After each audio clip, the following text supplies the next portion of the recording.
Hey guys, hey, how you doing? This is Sharon, and this is the drive-through food for thought.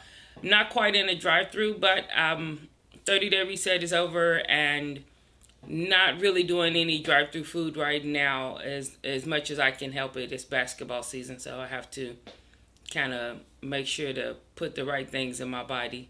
Wish it was like that all year long, but just gonna tell the facts right now. Facts, not truth, because facts can change. Yeah, there you go. That's free. Facts can change, so just because it's a fact doesn't mean it's necessarily true. You know what I'm saying. So, anywho, good morning. It's maybe about 7:15 on this Wednesday morning. This is our drive-through food for thought, and it actually is gonna have to do with just the political climate and how, man, how vicious it's gotten. I don't know if it's trying to get better, but just how, it's so polarized. Man, it is so polarized. And, like, people who were friends based off of the political climate, relationships are, like, some of them are forever changed just off of political climate and political beliefs. Um, just some real strong it's real. I feel like there's a real strong pull both ways, like for individuals not to get your vote or even earn your vote, but almost like to demand your vote is like this or else, as if everything boils down to this vote. And I know this vote is very significant. I know this is a very pivotal and significant election. I or what people would say. I don't know that it's more pivotal than the election previous, but definitely some things have come to a head, and it's like this or that, like fork in the road type of thing. So what I wanted to say on the drive-through food for thought actually comes from Galatians, and it talks about how we've been called to liberty, but like don't use. I think it's Galatians 5. From the study and whatever, but like don't use that liberty as an excuse. Don't take that liberty and use it to like further sin, to further get into some stuff. And right after saying that, it says how everything is summed up in this, and we all know this scripture, and we say it. Love your neighbor as yourself. Let me be sure that's what it's saying. Yeah, it does. Yeah. So love your neighbor as yourself. And everyone says that a lot. Love your neighbor as yourself. As myself, I would want to love myself enough to say, hey, Sharon, you're on the wrong path. So I don't feel like if somebody gives me correction or says something that might not seem comfortable to me at that time, that they're not loving me. That's love as well. Parents all the time enforce discipline because they love their kids and don't want them to just become an adult and not have developed the skills necessary to be successful and to lead a productive life, not just work-wise, but relationally and emotionally as well. However, right after it says love your neighbor as yourself, love doesn't mean you get a pass. And that's on both sides. Love doesn't mean you get a pass for foolishness.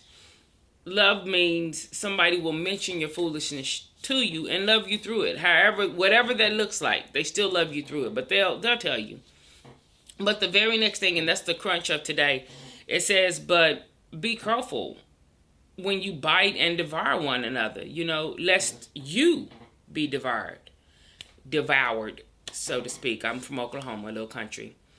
And so this election, I was just like, my gosh, certain things I expect, and maybe that's me being naive or immature or just, maybe just not cynical. I don't want to be cynical. I can be aware without becoming a straight up cynic. But things from people in their heart, I would expect better of. Just cavalier remarks about people dying. Whether you agree with what they did or not, I mean, that's still someone's son, daughter that died. There's a family somewhere grieving for their child. And it seems cavalier to me that people would laugh at that or make fun of it.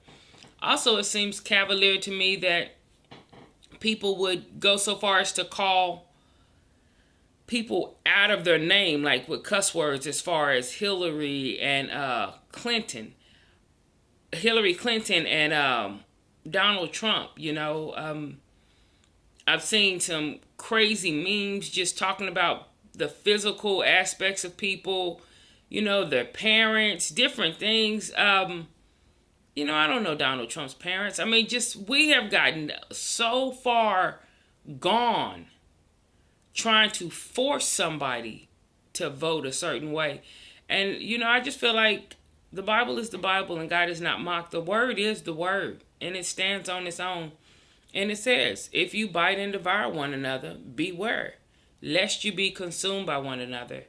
And I hope that we are aware of the fact that when we're biting and devouring one another because we have different political beliefs or, hopes for this country, that really we're kind of devouring one another. So that's it on the drive through food for thought. Nothing perky, but I hope it's something that makes us think about what we say and how we say it. I've laughed at some things. I laughed at the one where he says I emailed them to you, but I don't think it's fair to call people out of their name, to talk about their families, to laugh at a tragedy someone else is going through, to make light of someone else's life work. I think that's immature, and I think that we need to be mindful of that, because there's a spiritual principle that you do reap what you sow. And when you judge somebody else like that, not the behaviors, not discernment, but when you just judge somebody with that tone of contempt, you actually open the door for that thing to boomerang around and become active in your life. So be mindful of that. Be careful. Be careful, lest you be consumed. All right, I love everyone. Drop through food for thought, and I hope you can chew on that, and I hope that's food for thought.